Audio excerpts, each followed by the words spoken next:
Everyone, I am Deepti Jain और मेरे channel पे आपका स्वागत है। आज मैं फिर से आप लोगों के साथ एक रेसिपी शेयर करने वाली हूँ।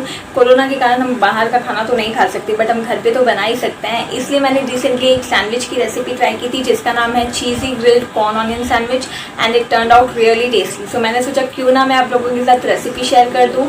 एंड इस सैंडविच को ग्रिल करने के लिए मैंने यहाँ पे ग्रिलर मशीन यूज़ की है। आप चाहे तो तवे पे भी टोस्ट कर सकते हैं। So without wasting much time, let's get into the video.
तो है ना, रेसिपी बहुत ही ज़्यादा सिंपल एंड जिन लोगों को सैंडविच पसंद है उनको ये रेसिपी ज़रूर ट्राई करनी चाहिए, क्योंकि ये रेसिपी जितनी सिंपल है उतनी ही ज़्यादा टेस्टी भी है। अगर आपको आज की वीडियो अच्छी लगी तो प्लीज़ इस वीडियो को लाइक कर दीजिए, अपने फ्रेंड्स एंड रिलेटिव्स के साथ शेयर कर दीजिए। एंड आप मुझे कॉमेंट करके बता सकते हैं कि आपको नेक्स्ट कैसी वीडियोस देखनी है या कौन सी रेसिपी देखनी है। उनसे और भी ज़्यादा कनेक्ट रहने के लिए मुझे फॉलो कीजिए इंस्टाग्राम पे, ये है मेरी इंस्टाग्राम ID। एंड प्लीज़ मेरे चैनल को सब्सक्राइब कर दीजिए ऐसी वीडियोज़ और देखने के लिए। मैं आपसे मिलूंगी अपनी नेक्स्ट वीडियो पे, तब तक के लिए बाय बाय, टेक केयर।